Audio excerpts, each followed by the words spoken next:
Jadi materi integritas ini berkaitan dengan bagaimana kita teguh atau konsisten dalam mempertahankan prinsip. Jadi integritas sebenarnya itu berasal dari kata integer yang berarti teguh dalam mempertahankan prinsip, keyakinan, atau paham. Nah itu. Misalnya, ya itu ada di bawahnya, bagaimana sikap kita mempertahankan prinsip untuk tidak berbuat korupsi dan segala macamnya yang dianggap bertentangan dengan hati nurani. Nah itu integritas. Jadi orang dikatakan berintegritas itu apabila dia konsisten mempertahankan apa yang dia yakini itu benar dan mampu menyesuaikan dengan keadaan di mana ia berada.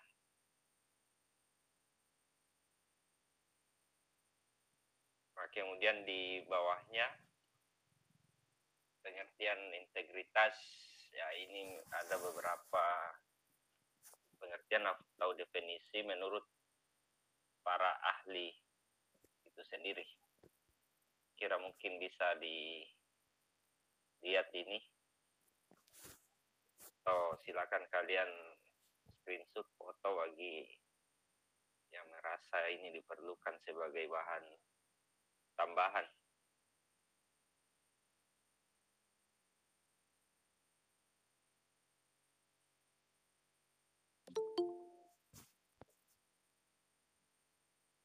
Kemudian di opsi C, ciri-ciri orang berintegritas, yaitu ada 10. Ini juga penting untuk kalian harus pahami. Yang pertama itu orang yang tidak memakai kedok. Maksudnya bahwasanya orang itu sama di depan dan di belakang.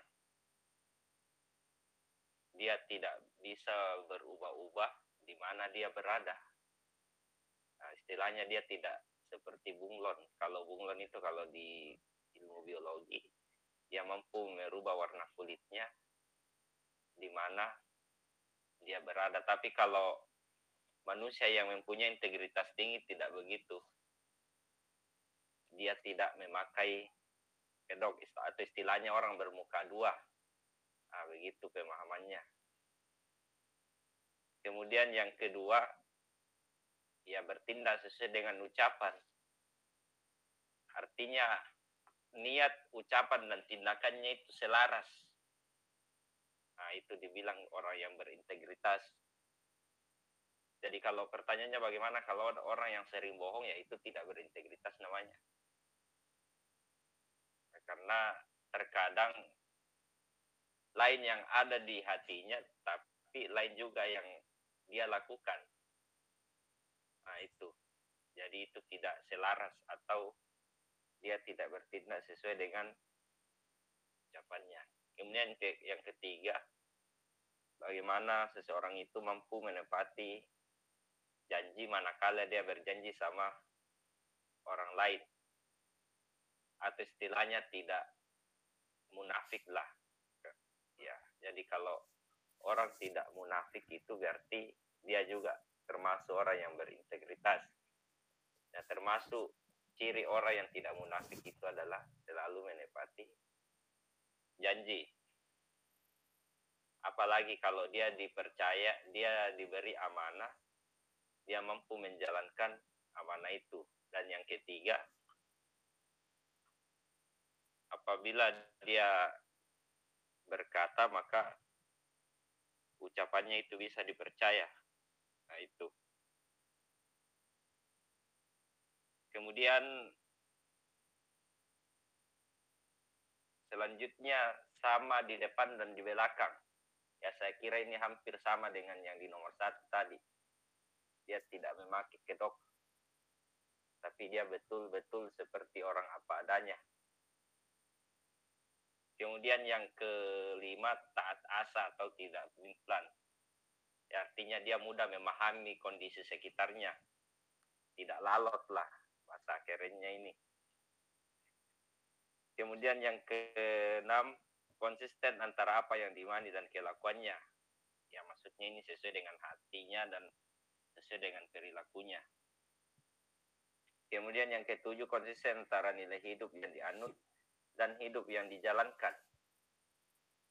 Ya, maksudnya begini, kalau orang itu percaya bahwasanya korupsi itu tidak baik, maka dia konsisten dalam hidupnya untuk tidak melakukan itu. Nah, ini maksudnya konsisten antara nilai hidup yang dianut dan hidup yang dijalankan. Kemudian yang kedelapan, komitmen dipegang teguh dan bertanggung jawab. Ya. Jadi kalau betul-betul dia orang berkomitmen, maka dia akan pegang teguh prinsip itu dimanapun ia berada. Misalnya kalau seorang guru dalam kehidupan sehari-hari misalnya begini. Kalau dia katakan jam 9 pagi tugasnya itu harus dikumpul, lantas ada siswa misalnya yang tidak mengumpulkan tugasnya di jam 9 pagi itu, maka si guru ini tidak akan menerima. Karena dia menganggap tidak komitmen dalam menghargai waktu. Nah, ini maksudnya komitmen dipegang teguh dan bertanggung jawab. Dia betul-betul lakukan apa yang dia pernah ucapkan dan tidak mudah berubah-ubah. Jadi bedakan ini konsisten dengan komitmen. Terkadang orang sulit membedakan ini, ya. Disinilah perbedaannya. Nomor 7 dan angka 8. Kalau konsisten itu, ya misalnya antara nilai hidup yang dianut dengan yang dijalankan. Seperti kalau itu tadi, kalau dianggap korupsi itu tidak baik, maka dia berusaha untuk tidak melakukan itu. Atau hal-hal yang berbau negatif lainnya yang menurutnya itu tidak bagus atau tidak sesuai dengan nilai-nilai agama atau nilai-nilai Pancasila. Kemudian yang ke-9, ya ini yang paling perlu sebenarnya, dia harus jujur dan terbuka. Dan yang ke-10, bagaimana dia bisa menghargai waktu. Nah, inilah susahnya kita orang Indonesia, karena kita, kalau pemahaman saya, kita sulit menerapkan yang nomor 10 ini, menghargai waktu. Kemudian konsisten dan komitmen. Saya kira ini 4 yang paling sulit saat ini. Kalau kita lihat bagaimana realita atau tingkah laku kita dalam kehidupan sehari-hari. Mungkin silakan kalian bertanya pada diri sendiri, apakah saya ini termasuk orang yang sudah berintegritas atau tidak. Kalau berdasarkan kriteria yang diatur dari poin 1 sampai 10 ini. Nah, tuh, kemudian lanjut nomor opsi D. Ya, saya kira ini bisa dibaca sendiri, manfaat integritas. Secara fisik akan merasa sehat dan bugar. Dan seterusnya.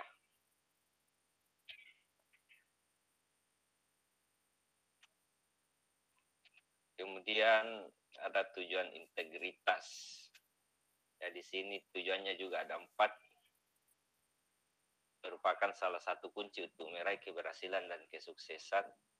Membuat manusia untuk mampu untuk memimpin dan dipimpin, melahirkan kepercayaan, dan dapat pula melahirkan sebuah prestasi. Nah, ini yang paling perlu. Bagaimana karakteristik integritas itu? Ya, karakteristik integritas itu ada 4. Yang pertama itu ketulusan. Tulus berarti betul-betul dia ikhlas, dia tulus dalam menjalankan apa yang dilakukan tanpa berharap mau dipuji, mau mendapat imbalan dari apa yang dia kerjakan itu. Itu namanya ketulusan.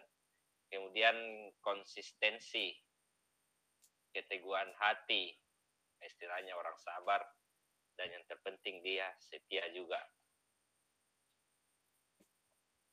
Kemudian di bagian H, Mengapa integritas begitu penting dalam kehidupan? Ya ini ada dua, menentukan masa depan dan juga berpengaruh pada lingkungan di mana kita berada. Dan ini juga ada catatan penting, silakan dicermati baik-baik. Ketika kita berbicara mengenai karakteristik tentang bagaimana cara membangun kehidupan pribadi, maka urutannya itu dimulai dari integritas, motivasi, kapasitas, pengetahuan, dan pengamalannya bagaimana. Ya ini materi singkat seputar integritas ini. Ini yang perlu kita dulu pahami bersama-sama, baru kita masuk nanti di pembahasan soal-soal yang berkaitan dengan ini. Ada mau ditanyakan dulu sebelum kita masuk di pembahasan selanjutnya?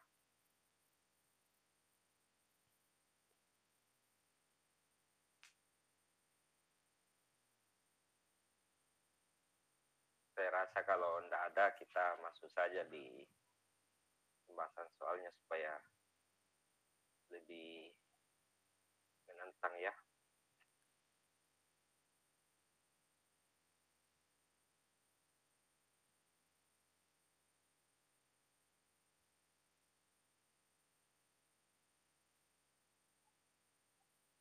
Oke, ini ya soal-soal tentang integritas.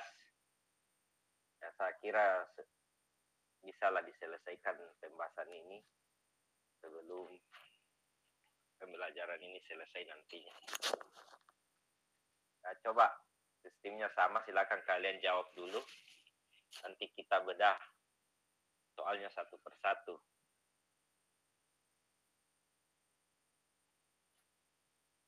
Nah, ini nomor 1, dia mempertanyakan tentang 3 dimensi integritas.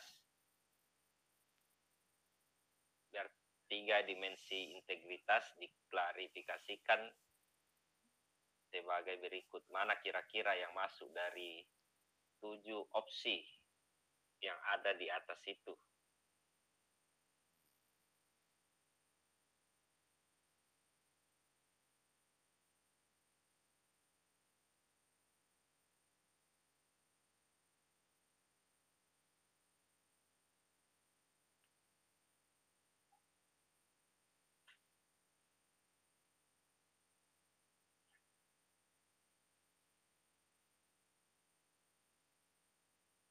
Bagaimana, sudah ada yang dapat ini? A. Oke, A. Ada yang lain?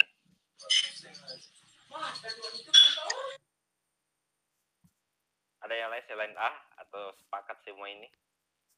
Kejujuran, konsistensi, dan keberanian. Ya, jadi sudah benar ya jawabannya itu alfa ya. Nomor 1, 2, dan 3. Itu kalau dimensi integritas yang dia pertanyakan.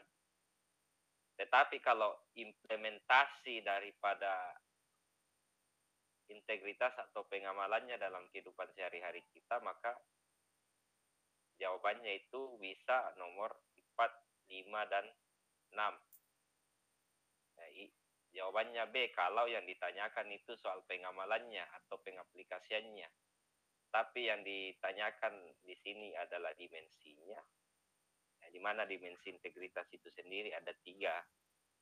Kejujuran, konsistensi, dan keberanian. Ya itu ya, saya kira ini masih agak mudah. Lanjut nomor 2.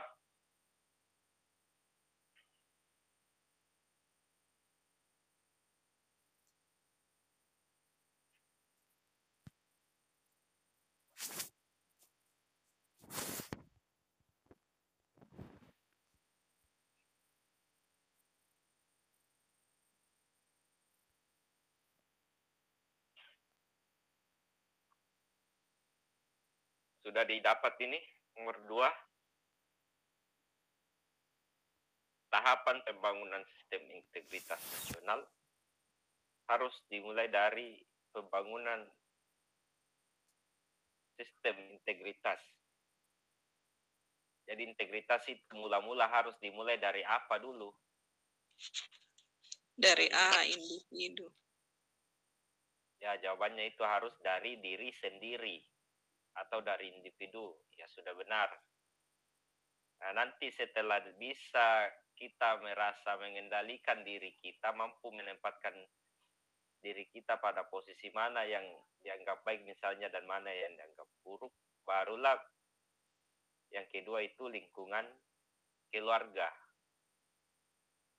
Nah, yang kedua keluarga setelah individu, yang ketiga lingkungan di mana kita berada misalnya atau di mana kita tinggal atau menetap. Dan yang keempat itu adalah organisasi ya. Kalau dia sudah berbicara mengenai skala organisasi berarti itu sudah mencakup skala nasional atau integritas nasional. Jadi mula-mula integritas di sini dapat kita pahami bersama bahwasanya sifat integritas harus dimulai dari hal-hal yang bersifat kecil dulu. Baru bisa mencakup skala yang lebih luas. Nah, jadi dimulai dari diri sendiri, kemudian setelah itu keluarga, kemudian lingkungan di mana kita berada dan organisasi atau skala luas atau negara. Nah, ini. Jadi kebalikan dari integritas itu ya orang yang tidak berintegritas. Kalau orang yang tidak berintegritas juga ya sama. Biasanya itu dari individu kemudian bisa mempengaruhi keluarga, lingkungan, bahkan sampai pada negaranya itu sendiri. Nah, ini ada sisi negatifnya dan ada sisi positifnya. Oke, lanjut nomor 3.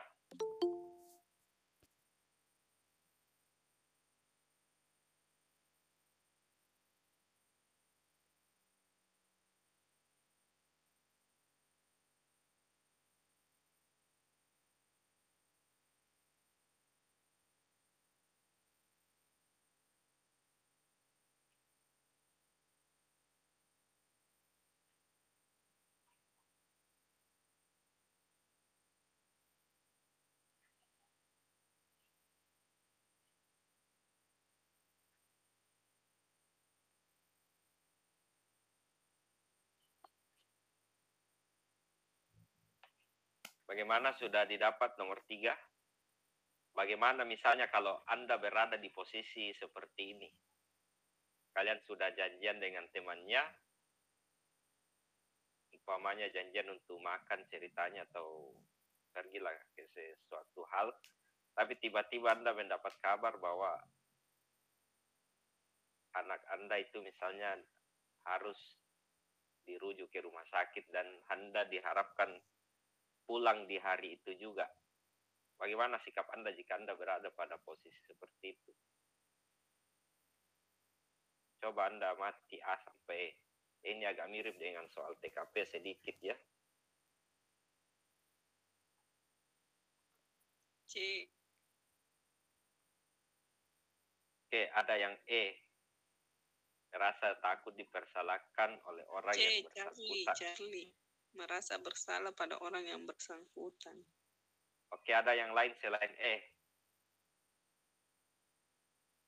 Charlie. Apa? C. Merasa bersalah. Charlie. Ya, harusnya Charlie ya merasa bersalah pada orang yang bersangkutan. Kita merasa tidak enak hati. Harusnya ini. Karena kita sudah janjian, tapi ada sesuatu hal yang juga tidak bisa kita hindari dan harus segera dilaksanakan. Maka ketika kita diperhadapkan pada situasi seperti ini, ya tentunya kalau orang yang mempunyai jiwa integritas, pasti dia merasa bersalah pada orang yang sudah diajak janjian itu tadi. Nah itu.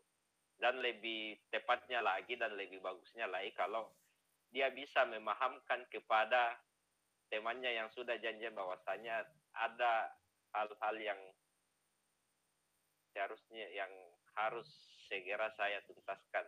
terlebih dahulu. Bukan bermaksud untuk membatalkan acara ini misalnya. Nah, disitulah nilai-nilai integritasnya sebenarnya terletak kalau ada hal-hal yang seperti ini. Oke ya, saya kira itu. Lanjut nomor 4.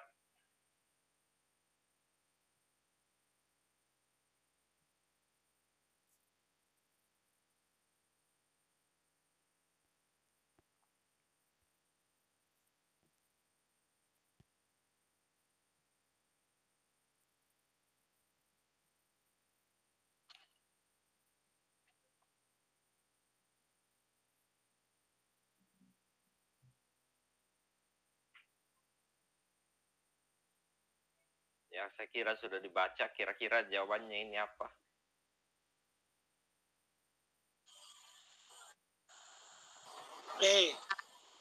Menolak. Menolak permintaannya dan membiarkan kolom presensinya kosong. Ada yang jawaban lain selain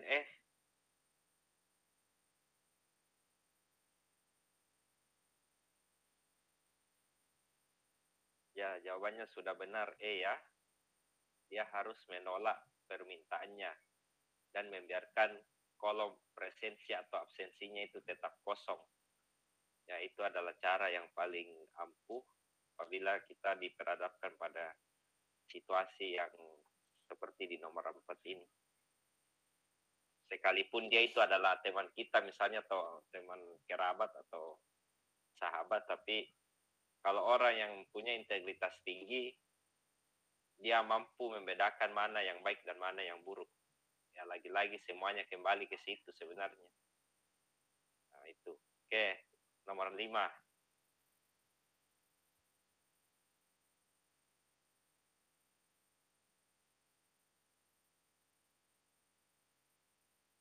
Penerimaan gratifikasi yang diperoleh pegawai ASN paling lambat dilaporkan titik-titik hari kerja terhitung sejak tanggal gratifikasi diterima.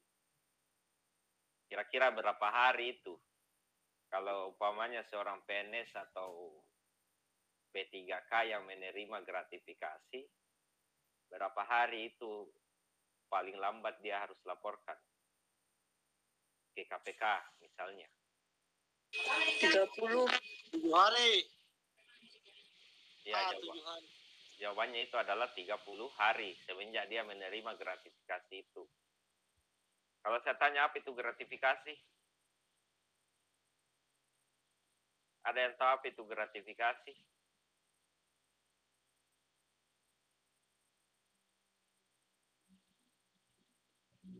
Jadi gratifikasi itu salah satu jenis korupsi.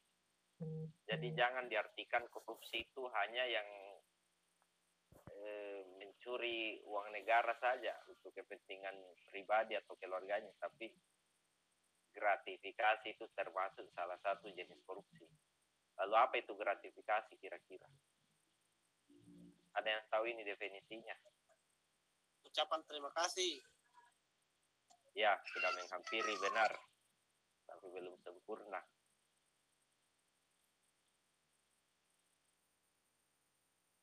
Jadi gratifikasi itu adalah sebuah pemberian baik berupa uang, hadiah, atau janji kepada seorang aparatur sipil negara yang dapat mempengaruhi kebijakan atau keputusan yang diambil oleh ASN itu gratifikasi.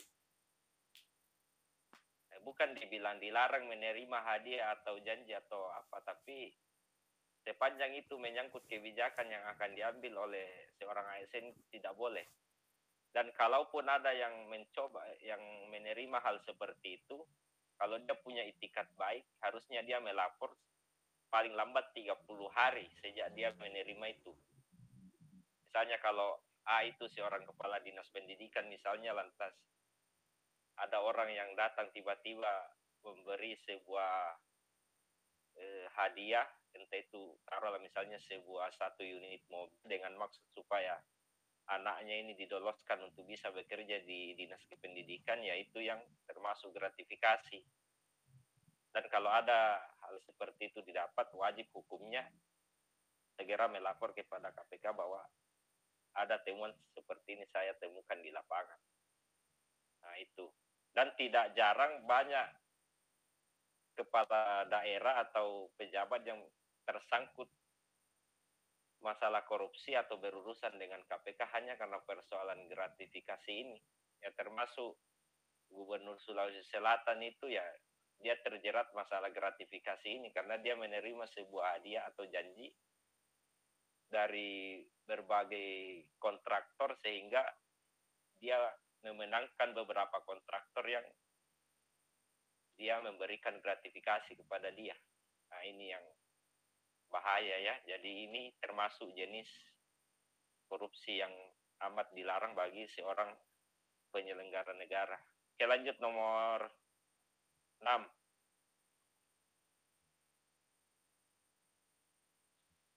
C. Kejujuran.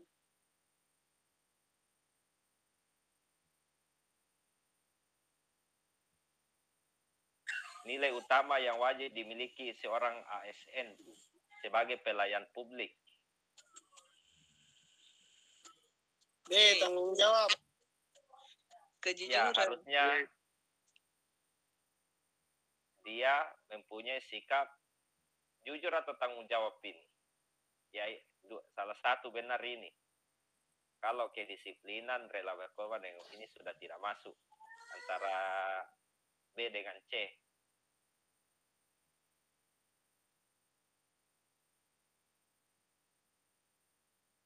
Mana kira-kira ini yang tepat antara dua ini? C. Jujur. D. Tanggung jawab. Harusnya yang paling penting itu adalah dia punya tanggung jawab sebagai seorang pelayan publik. Kenapa tanggung jawab? Karena semua aparatur sipil negara itu sejatinya adalah pelayan masyarakat. Nah, itu definisinya. Entah itu PNS guru kah atau PNS dokter kah dan segala macam. Kesemuanya itu akan kembali kepada masyarakat karena sejatinya mereka diangkat menjadi seorang abdi negara atau ASN tidak lain dan tidak bukan hanya untuk bertanggung jawab sepenuhnya kepada masyarakat. Misalnya dia ASN guru misalnya. Ya tanggung jawabnya itu adalah dia mengajar, mencerdaskan anak didik itu supaya anak-anak sekolah itu kelak berguna bagi dirinya, keluarganya, dan lebih terpenting adalah berguna bagi masa depan bangsa dan negaranya. Itu tanggung jawabnya di situ. Jadi nilai utamanya seorang ASN, begitupun Anda ini kalau Anda lulus nanti sebagai ASN ya, nilai utama yang Anda harus miliki adalah tanggung jawab. Bagaimana Anda mampu bertanggung jawab sepenuhnya terhadap jabatan atau amanah yang Anda emban. Saya kira itu ya. Jadi tanggung jawab yang harus dikedepankan atau nilai utama bagi seorang ASN. Lanjut nomor 7.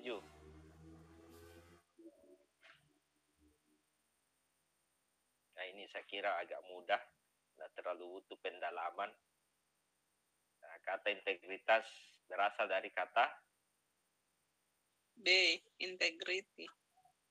A. Integer. Ya integer ya, saya kira sudah disinggung tadi di materinya. Ya lanjut nomor 8.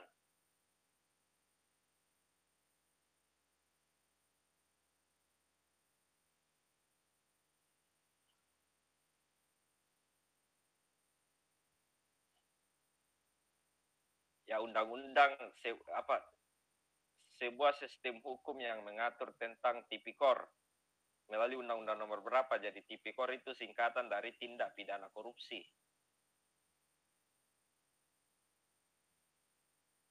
Undang-undang tipikor itu yang paling pertama adalah undang-undang nomor 31 tahun 99. Kalau saya tanya undang-undang tipikor yang kedua, 20 tahun. Ya 20 tahun 2000. 2001 atau 2002? 2001 mungkin Kak. Ya 2002 ya. Dan yang terbaru itu adalah undang-undang nomor 19 tahun 2019. Jadi Undang-Undang Tipikor ini sudah mengalami 2 kali perubahan ya. 31 berubah jadi Undang-Undang Nomor 20 tahun 2001 dan Undang-Undang Nomor 20 tahun 2001 berubah atau 2002 Undang-Undang Nomor 20 tahun 2002 dirubah menjadi Undang-Undang Nomor 19 tahun 2019. Nah, itu yang terbarunya. Tapi kalau misalnya ada seperti ini lantas tidak ada yang barunya kalian dapat, ya berarti dia tanyakan undang-undang yang lama. Berarti ini. Ya, lanjut nomor 19.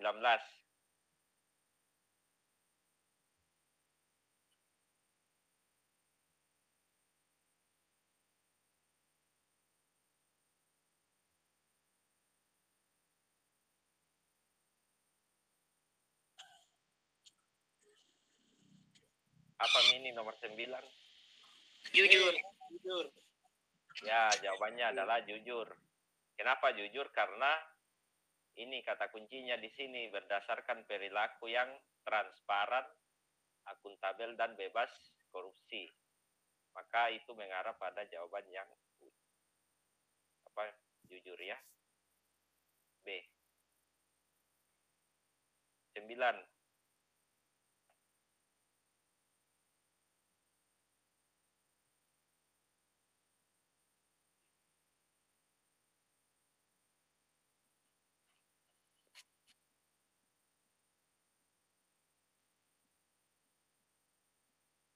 Ya, nomor 10. Apa kira-kira ini?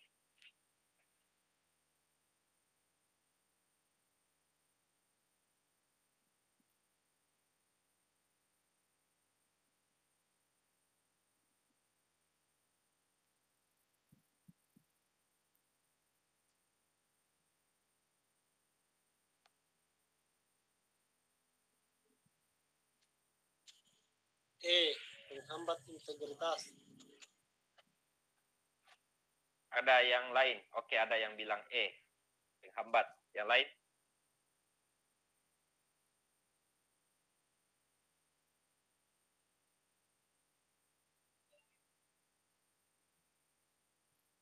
Ya, jadi jawabannya ini sudah benar. Ya, menghambat integritas. Mengapa itu bisa menghambat? Karena ini kan di soalnya ditanyakan kemajemukan masyarakat. Berarti kalau kemajemukan berarti kalau dikaitkan dengan Indonesia, berbagai macam budaya, suku, agama, status sosial, dan sebagainya. Nah, itu bisa menghambat integritas karena terkadang integritas itu bisa dipahami tergantung dari jenis atau keyakinan yang dianut oleh setiap budaya yang dianut masyarakat Indonesia. Ini yang terkadang menghambat karena misalnya suku Dayak misalnya memahami integritas seperti ini, lantas suku Jawa juga mengatakan harus penafsirannya seperti ini dan sebagainya. Ini bisa menghambat karena semua orang tidak satu persepsi, tidak satu pemahaman terkait integritas ini. Padahal kalau nilai-nilai integritas itu adalah sebuah satu kesatuan yang tidak dapat dipisahkan satu dengan yang lain. Namun ini bisa menjadi penghambat apabila ya dipahami berdasarkan keyakinan dari setiap suku yang ada. Saya kira ya itu maksudnya. Ya, nomor 11.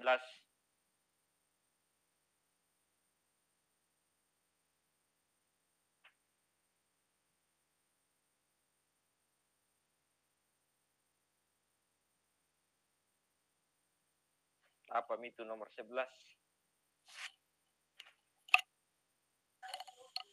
Komponen struktural.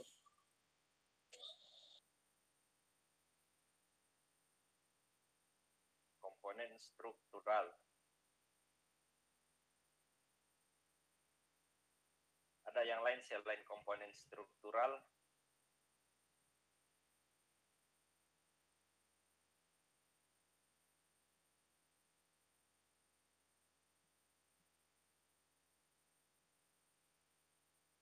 Ada yang lain selain ini?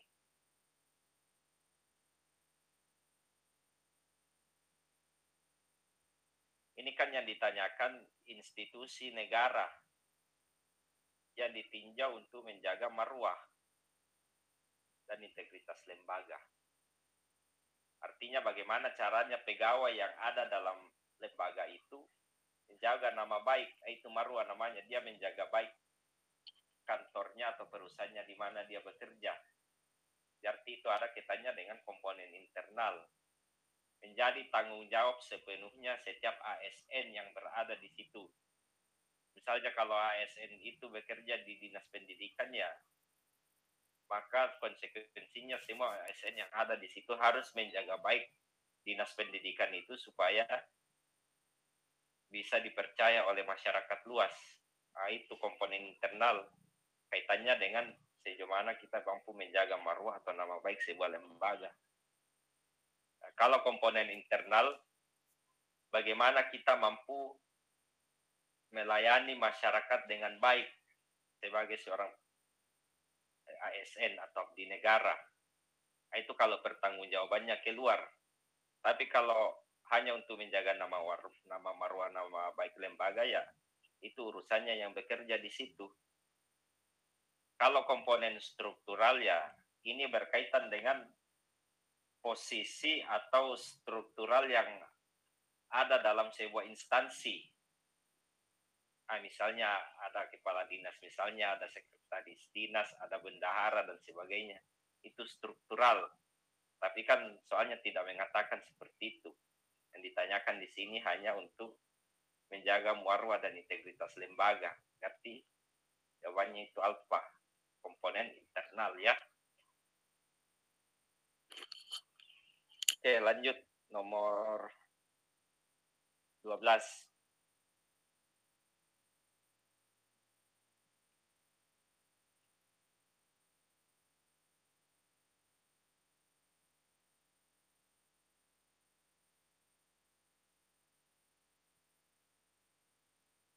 Yang bukan sebagai komponen untuk membangun sumber daya manusia dalam institusi agar memiliki integritas tinggi. Nah, mana kira-kira ini yang bukan komponen pembangun SDM agar memiliki integritas tinggi? Coba dicermati dulu.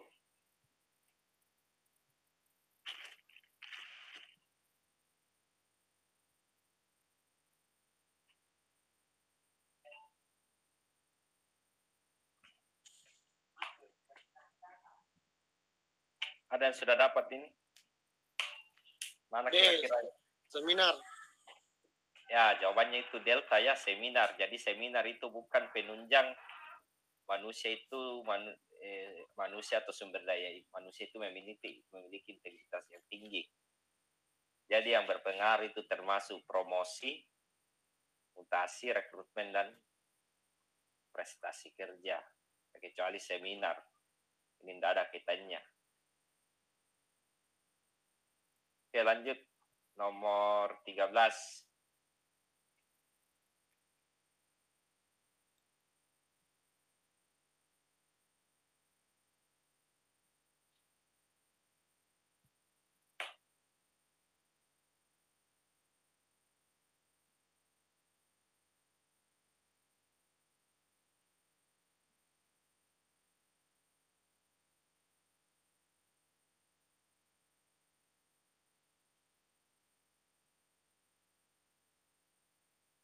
Bagaimana sudah didapat ini nomor 13?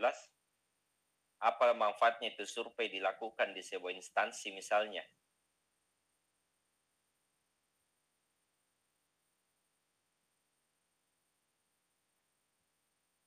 Apa manfaatnya itu survei? Saya kira kalau istilah survei sudah tidak asing lagi kita dengar.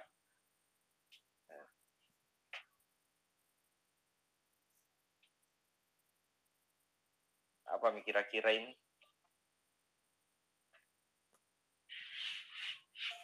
C.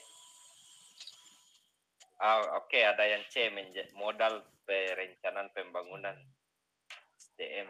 Ada yang lain selain C? Oke, ada yang A.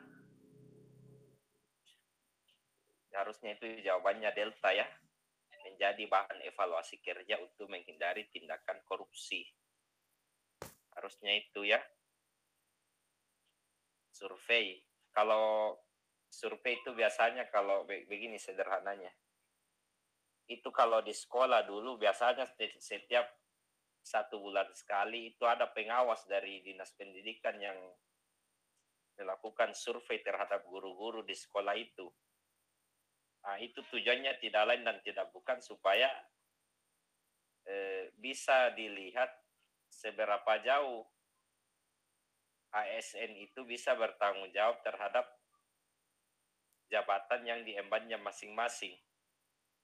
Kalau misalnya ada yang tidak sesuai dengan target ya, itu yang dikhawatirkan lebih mengarah pada tindakan yang korupsi. Jadi korupsi jangan diartikan hanya yang berkaitan dengan uang saja. Korupsi waktu pun itu bagian dari korupsi sebenarnya. Nah, itu maksudnya ini.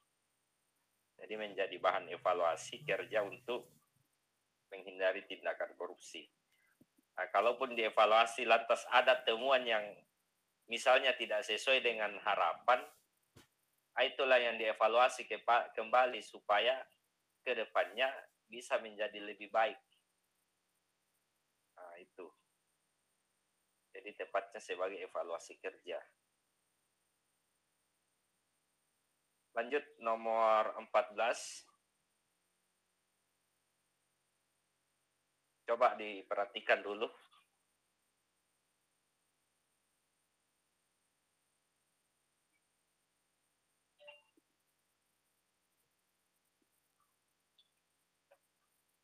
Nomor 14.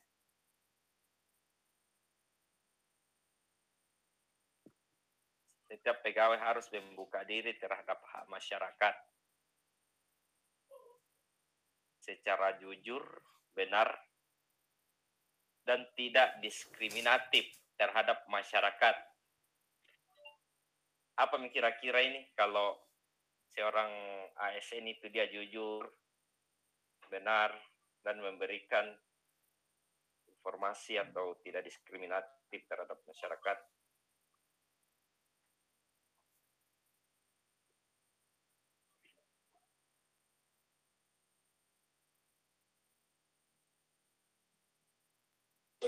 Keterbukaan. Apa?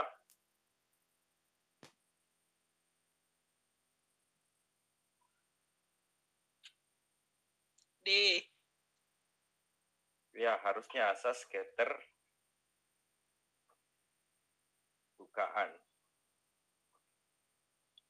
Atau biasa disebut transparansi. Keterbukaan, tidak ada yang perlu ditutup-tutupi sepanjang itu menyangkut kepentingan orang banyak atau masyarakat. Itu maksudnya. Lanjut nomor 15. Yang bukan merupakan prinsip untuk mencegah tindakan korupsi perlu ditanamkan sejak dini adalah yang bukan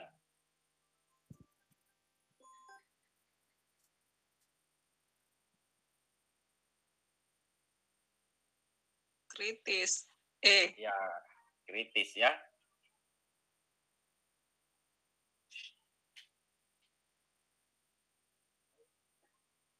Jadi kritis itu tidak termasuk bagian dari mencegah tindakan korupsi. Lanjut nomor 16.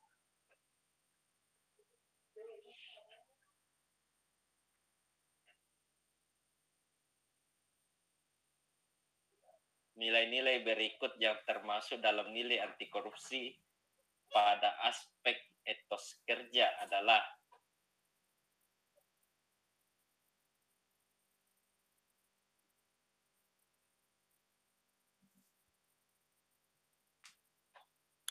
kalau cari tanya ya bilang aja ki. Karena telepon tadi tapi aku angkat gitu. Ali kalau bertanya Jujur, disiplin, dan tanggung jawab. Oke, ada yang bilang jujur, disiplin, dan tanggung jawab. Ada yang lain. Jadi sebelum kita jadi begini, sebelum kita menjawab soal ini, Anda harus tahu nilai anti korupsi itu ada berapa. Kalau saya tanya nilai anti korupsi itu ada berapa? Atau nilai integritas? Ada yang tahu ini? Jadi nilai anti korupsi atau nilai integritas itu ada 9. Itu dibagi atas 3. Ya. Jadi yang pertama itu nilai inti. Nilai inti itu terbagi atas 3. Jujur, tanggung jawab, dan disiplin. Nah, itu nilai inti. Jadi jujur, tanggung jawab, dan disiplin. Kemudian nilai sikap, itu juga dibagi 3. Dia berani, peduli, dan adil.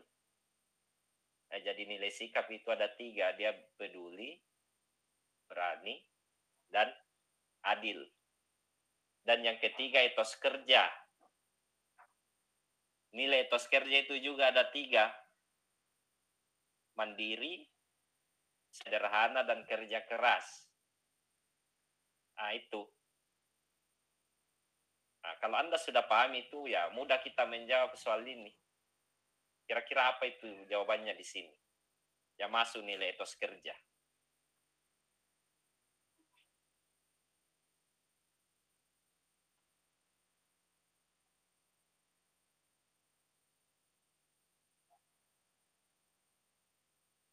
Ya sudah pasti jawabannya itu adalah C.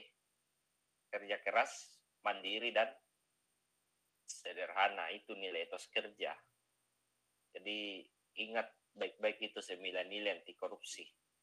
Oke, lanjut nomor 17. Bisa diulang tadi nilai inti integritas, Kak? Nilai integritas yang pertama itu nilai inti. Nilai inti itu ada 3. Jujur, tanggung jawab, dan disiplin.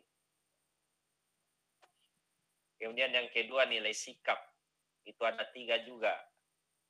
Berani, adil, dan peduli. Jadi dia berani, peduli, dan adil. Dan yang ketiga nilai etos kerja. Itu ada 3. Kerja keras, mandiri, dan sederhana. Nah, atau 9 nilai anti korupsi yang dibagi atas 3 klasifikasi atau 3 tingkatan. Oke, 17.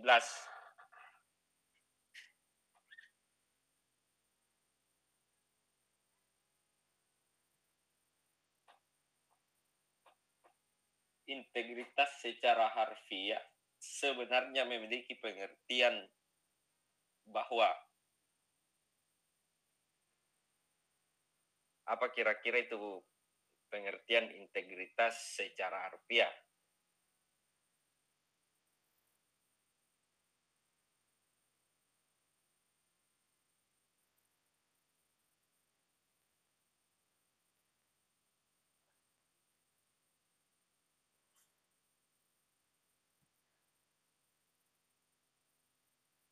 Apa Mini? 17?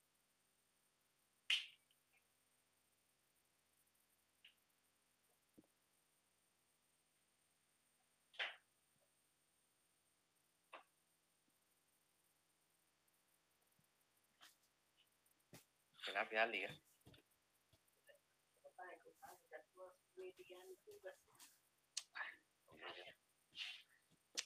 Saya tadi nak telepon tapi nokan ke Kang aja. 17?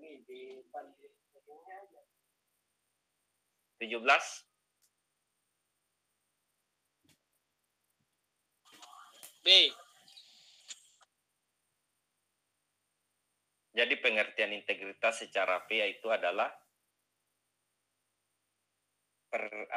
bertindak sesuai perkataan dan tindakannya sesuai dengan nilai secara konsisten. Ini saja ya. Jawabannya di A. Ini kan bertanya soal pengertian.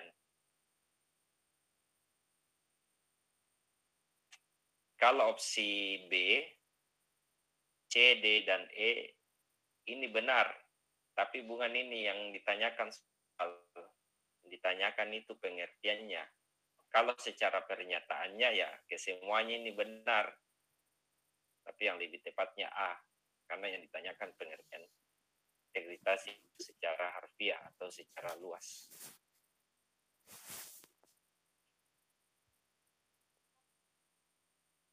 Oke, lanjut nomor 18. Ini agak sulit kan, ini bahasa hukum.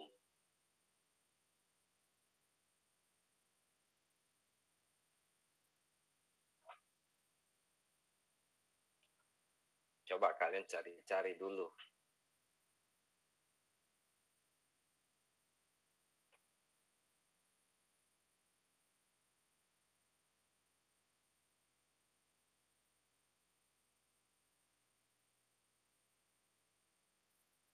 Apa kira-kira itu?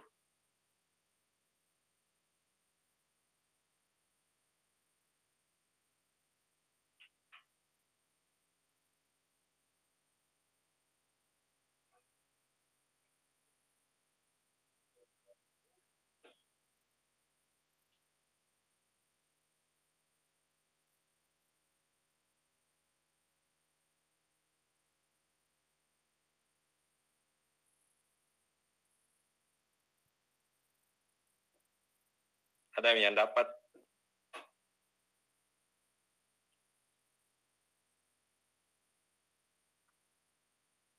Jadi jawabannya itu adalah alpha ya. Lex specialis derogats lex generali. Artinya ini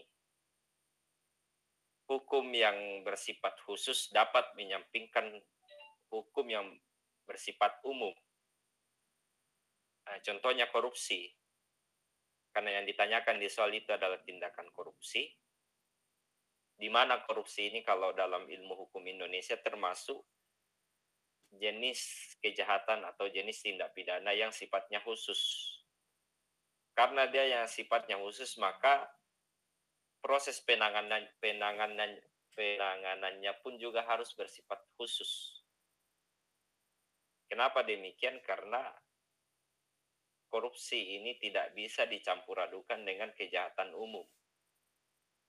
Nah, contohnya kalau orang mencuri, orang membunuh, itu tidak sama badan peradilannya dengan orang yang korupsi. Dan tidak sama juga lembaga yang menangani. Kalau orang korupsi misalnya ya jelas dia berurusan dengan KPK. Tapi kalau orang yang mencuri, membunuh, atau melakukan penipuan misalnya, yaitu dia berurusan dengan polisi. Nah, ini maksudnya A. Lex specialis derogats lex generali. Hukum yang bersifat khusus dapat menyampingkan hukum yang bersifat umum. Nah, ini maksudnya ini. Memang agak sulit karena ini sebenarnya bahasa Yunani. Kalau B itu apa? Ada yang tahu? B? Hukum yang tinggi mengesampingkan Ya, rendah. hukum yang lebih tinggi menyampingkan hukum yang lebih rendah. Contohnya bagaimana itu?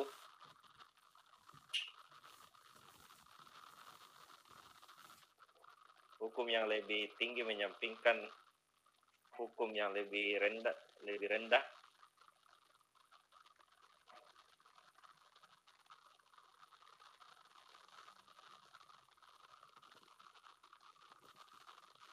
Nah, misalnya begini, kalau ada sebuah aturan yang kedudukannya rendah, lantas dia bertentangan dengan hukum yang lebih tinggi, maka otomatis hukum yang lebih rendah itu tidak akan berlaku dengan sendirinya. Misalnya perda bertentangan dengan peraturan pemerintah misalnya, karena peraturan pemerintah itu lebih di atas daripada perda. Apabila perda itu dianggap muatannya atau materi yang diatur di dalamnya tidak sesuai dengan aturan yang lebih tinggi, maka dengan sendirinya perda itu dianggap tidak berlaku. Nah, itu maksudnya hukum yang lebih tinggi menyampingkan hukum yang lebih rendah. Kalau C, equality before the law, apa artinya itu equality before the law? Saya kira pernah didengar ini. Ada yang tahu apa itu equality before the law? Persamaan di hadapan hukum. Ya, semua orang mempunyai persamaan di hadapan hukum. Benar. Kalau de lex posterior derogat legi priori,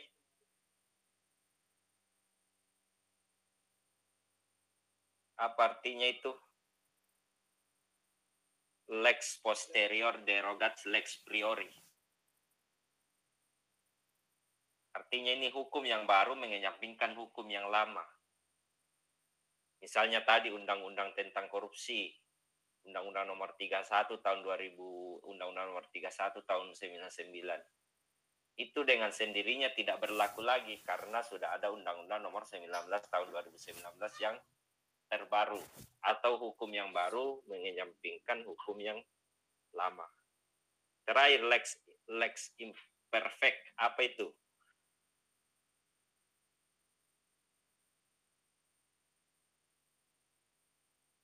Apa artinya itu hukum lex imperfect?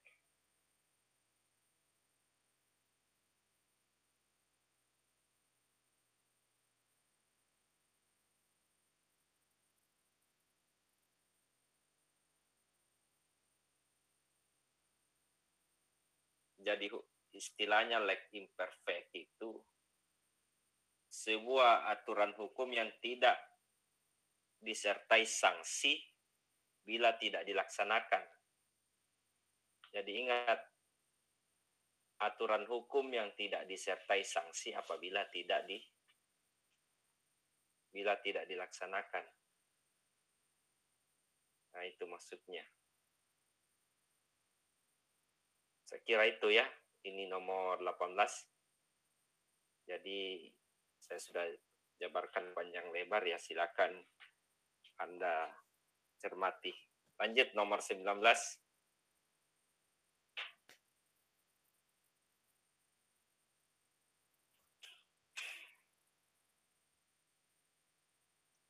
D, berkaitan dengan hati. Ya, integritas itu harus berkaitan dengan hati. Karena pada dasarnya integritas itu bermula dari hati nurani manusia. Misalnya kalau kita hendak makan, itu kan tidak langsung kita makan kalau kita tidak niatkan dulu. Jadi semuanya harus berawal dari niat. Dan niat itu ada kaitannya dengan hati. Lanjut nomor 20.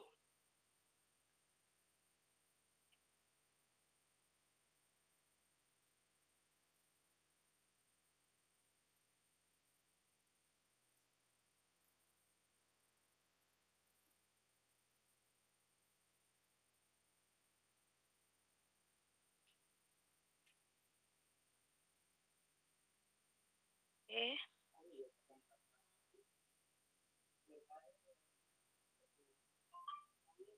20. Jawabannya apa itu nomor 20? D. B. Yang bukan ya.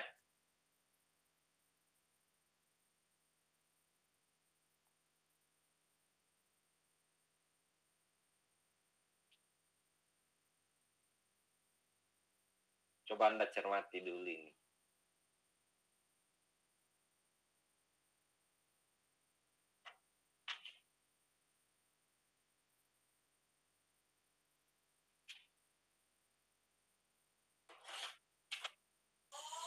B, Pak.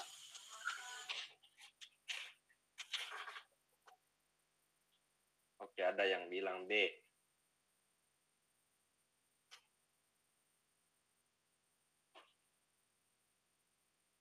Ya, jawabannya itu harusnya delta ya, ikut dalam pembuatan SIM massal.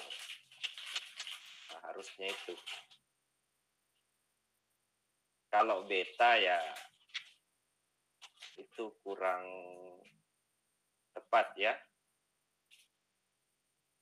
Karena kalau mau membuat KTP misalnya itu harus bukan di kelurahan, tapi di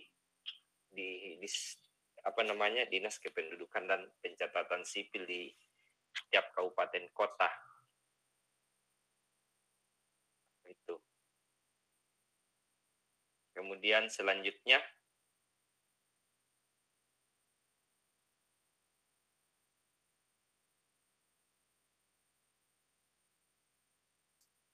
saya kira ini lebih mudah lagi 21, perilaku yang tidak mencerminkan ketidakjujuran.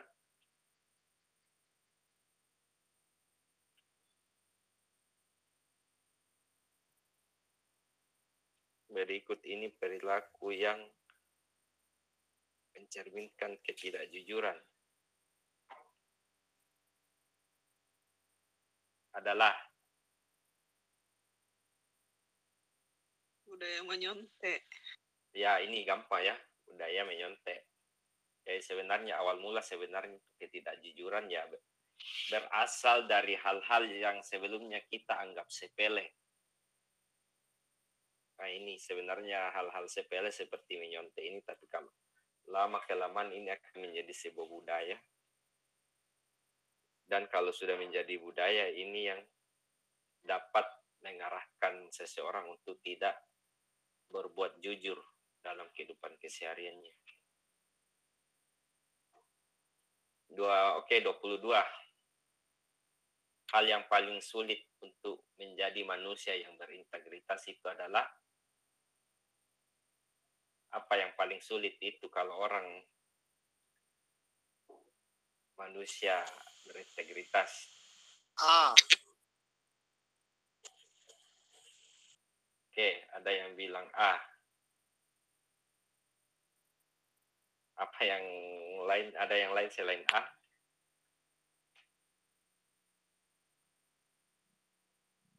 Yang paling tepatnya sebenarnya itu delta, konsistensi. Ini yang sulit. Kita terkadang sulit konsisten pada diri sendiri, juga terkadang amat sulit konsisten pada orang lain. Kalau perilaku jujur pada diri sendiri ini di opsi A ini sebenarnya sudah masuk di sini konsisten. Apakah kita bisa jamin kita akan selamanya jujur pada diri sendiri atau akan selamanya jujur pada orang lain? Nah, itu terkait semua dengan konsistensi. Apakah bisa terus selaras dengan apa yang kita anut dengan perilaku atau tindakan kita? Itu konsistensi namanya. Lanjut 23.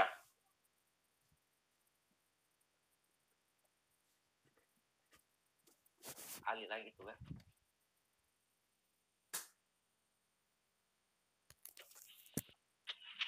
Tidak semua keahlian penyelenggara negara dapat digunakan untuk kepentingan negara dan bangsa, harus disesuaikan dengan kode etik dan nilai yang ada di masyarakat. Hal ini berkaitan dengan asas apa kira-kira ini? A. Proporsionalitas. Yakin proporsionalitas? Coba pahami dulu soalnya ini. Ini kan tidak semua keahlian dapat digunakan untuk kepentingan negara dan bangsa. Arti itu ada kaitannya dengan profesionalitas atau profesionalisme. Karena keahlian itu identik dengan profesionalitas. Kalau proporsionalitas itu kita mampu menyeimbangkan mana yang termasuk urusan pribadi, mana yang termasuk urusan pekerjaan. Itu proporsionalitas. Kita mampu menempatkan sesuatu pada tempatnya. Mana yang misalnya urusan pekerjaan, kantor, dan mana yang merupakan urusan pribadi atau rumah tangga. Saya kira ini masih mudah. Lanjut 24.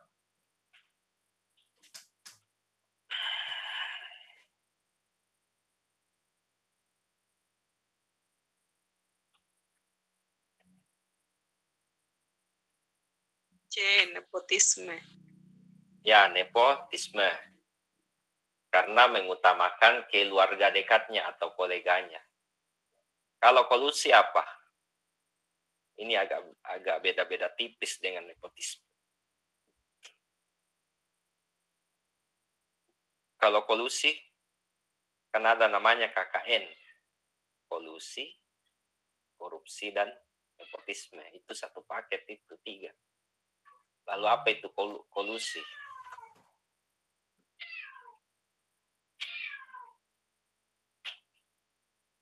Abu Nawas. Sekongkol. Kolusi itu adalah lebih mengutamakan teman dekatnya atau koleganya. Kalau nepotisme, keluarganya dia lebih utamakan. Kalau kolusi ya temannya atau sahabatnya, pokoknya yang dekat dengan dia. Ya agak beda-beda tipis dengan nepotisme ini. Saya kira itu ya. Kalau korupsi ya dia apa istilahnya? Bahasa sederhananya ini dia mengambil yang bukan haknya. Nah itu. Lanjut nomor 25.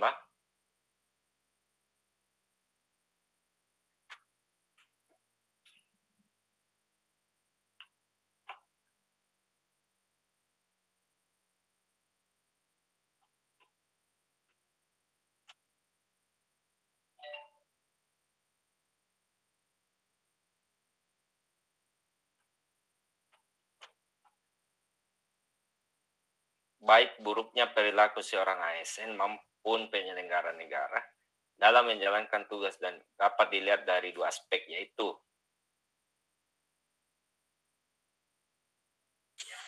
B.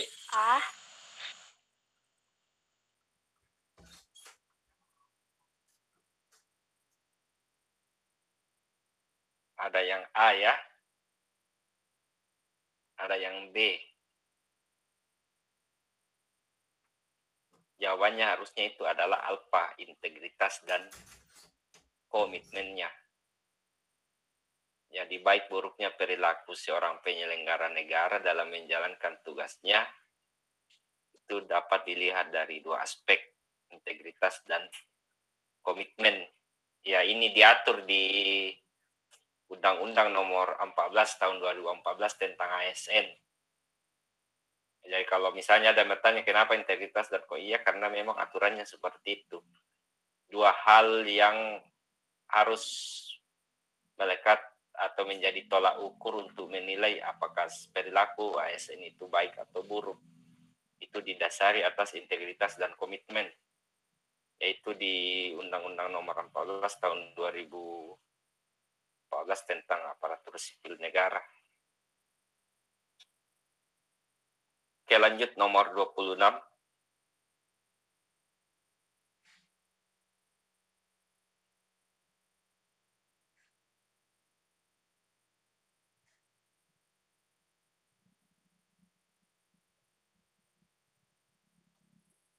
Amanat Pancasila dalam membangun integritas warga negara yang mengerucut pada sila kedua. Sila kedua itu kan kemanusiaan.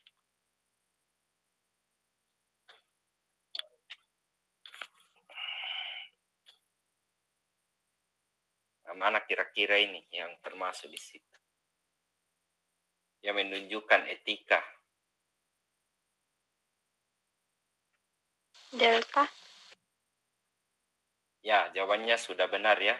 Pada aspek sosial dan budaya.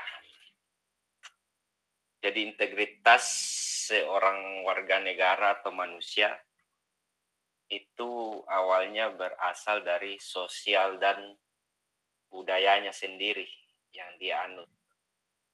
Dan itu ada kaitannya dengan sila kedua ya, etika dalam kehidupan berbangsa dan bernegara. 27.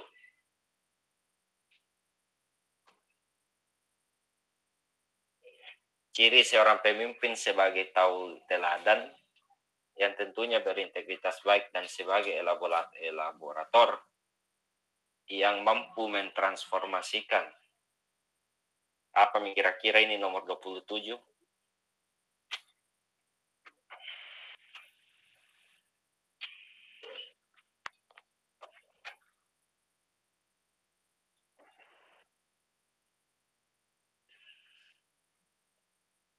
Charlie. Pemimpin yang baik adalah pemimpin yang teladan yang tentunya berintegritas baik. Kapan seseorang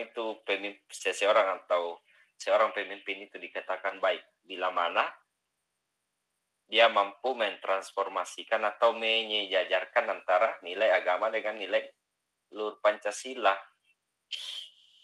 Nah ini. Jadi integritas itu sebenarnya harus dipadukan antara nilai-nilai agama yang dianut dengan nilai-nilai luhur Pancasila.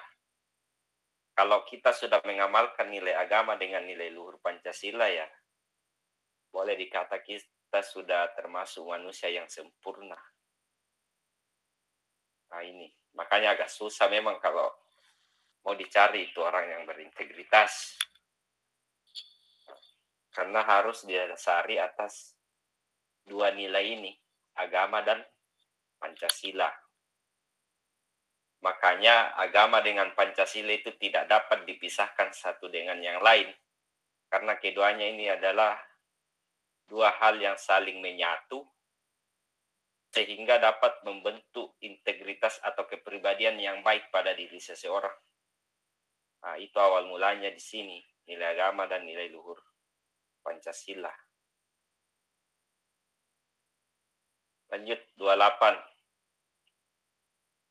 Berikut ini yang bukan merupakan nilai dasar pribadi pemimpin KPK sesuai dengan kode etik.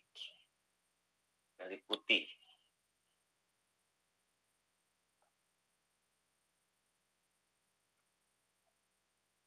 Bravo. Yang bukan ya. Nilai dasar pribadi pemimpin KPK. Ada yang bilang B, ada yang lain selain opsi B.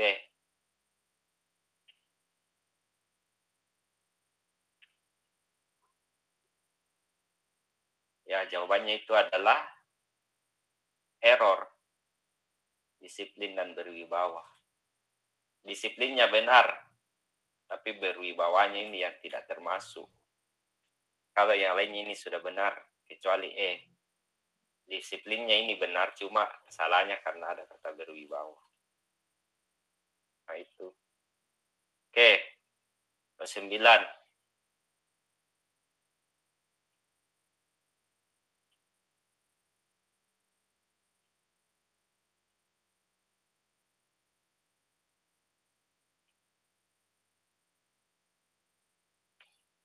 Untuk membentuk karakter penyelenggara negara yang baik dan berintegritas, maka diperlukan titik-titik. Bagaimana kira-kira itu kalau mau membentuk karakter ASN yang baik? Kode etik.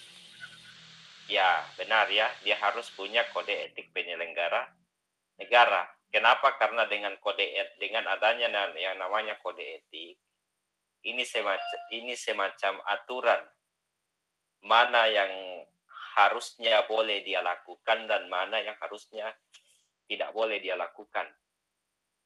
Itu kode etik. Kalau di sekolah-sekolah dulu, biasa itu di ruang guru tertulis kode etik guru. Mana yang boleh dia lakukan dan mana yang tidak. Nah ini maksudnya kode etik penyelenggara negara. Oke, soal terakhir. Ini penutup, kayak sudah tidak ada ya. Terakhir 30. Indikator seseorang dalam menilai baik dan buruk merupakan tendensi dari nilai. B, moral. Ya, apa kira-kira indikatornya itu kalau kita menjustis orang ini, bahwa ini perilakunya tidak baik. Ini perilakunya baik. Itu ada pada moral. Implementasi dari moral itu ya ini etika. Jadi turunan dari moral itu adalah etika. Jadi sudah benar moral ya. Baik buruknya seseorang itu dinilai dari moral. Sopan tidaknya seseorang itu dinilai dari segi etikanya. Nah itu. Saya kira itu ya, soal masalah integritas ini. Jadi kalau kita cermati poin 1 sampai 30 butir ini yang sudah kita jawab, bahas, ini sebenarnya kalau integritas lebih menekankan bagaimana kita mampu konsisten komitmen pada diri sendiri. Dan yang terpenting bagaimana kita mampu bertindak sesuai dengan niat dan ucapan. Nah, itu sebenarnya poin terpenting dari integritas ini. Atau biasa bertanya, atau biasa ada yang bertanya, bagaimana sih implementasinya itu integritas? Ya, sebenarnya implementasinya itu kembali pada masing-masing atau kembali pada individu masing-masing itu sendiri. Ya, silakan bertanya pada diri kalian masing-masing, apakah saya ini sudah termasuk orang yang berintegritas atau tidak. Nah, itu saja penekanannya di situ. Dengan mengacu pada 9 nilai tadi, plus nilai-nilai agama dan nilai-nilai Pancasila. Nah, itu tolak ukurnya kalau orang mau dikatakan berintegritas atau tidaknya. Oke ya, atau ada yang mau bertanya sebelum kita akhiri?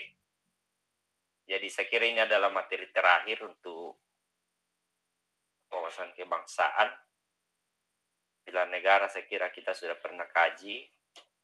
Nasionalisme, bela negara. Ya ini, integritas. Kalau untuk bahasa Indonesianya saya kira bagusnya kalian bertanya lah atau belajar dengan orang bahasa Indonesia atau ada temannya yang sarjana bahasa Indonesia, karena di TWK itu ada 1, 2, sampai 3 nomor yang ada soal bahasa Indonesianya masuk. Tapi bukannya saya tidak mampu untuk membahas itu, tapi saya kurang pede kalau saya mau membahas itu. Kenapa? Karena itu tidak sesuai dengan latar belakang keilmuan saya. Ada orang yang lebih berhak untuk membahas itu. Nah, itu jadi silakan mungkin bisa konsultasi atau koordinasi nanti dengan lembaga bimbingan kira-kira untuk bahasa Indonesia bagaimana nunya, teknis pembelajarannya. Karena kalau saya pribadi saya tidak siap untuk itu karena saya bukan latar belakang bahasa Indonesia. Ada jurusan bahasa Indonesia tersendiri. Itu ada orangnya memang yang ahli di bidang itu. Jadi ini tambahan bagi kalian, silakan belajar tentang bahasa Indonesia, kan itu salah satu materi dari TWK. Itu ya. Oke, ada yang mau bertanya sebelum diakhiri? Kayaknya ini juga sudah pertemuan terakhir kita ya untuk wawasan kebangsaan. Selebihnya ya silakan perdalam dengan sering tryout. Karena tryout sebenarnya itu sangat membantu sekali, terutama dari segi manajemen waktunya. Nah, kalaupun memang ada soal-soal nanti yang agak kurang kalian mengerti, pahami, ya itulah gunanya grup dibentuk. Silakan sharing saja di situ. Ya nanti kita pecahkan bersama. Ada yang mau ditanyakan sebelum diakhiri? Saya rasa sudah tidak ada ya. Baik, dengan demikian saya kira cukup. Lebih kurangnya mohon dimaafkan. Assalamualaikum warahmatullahi wabarakatuh.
jadi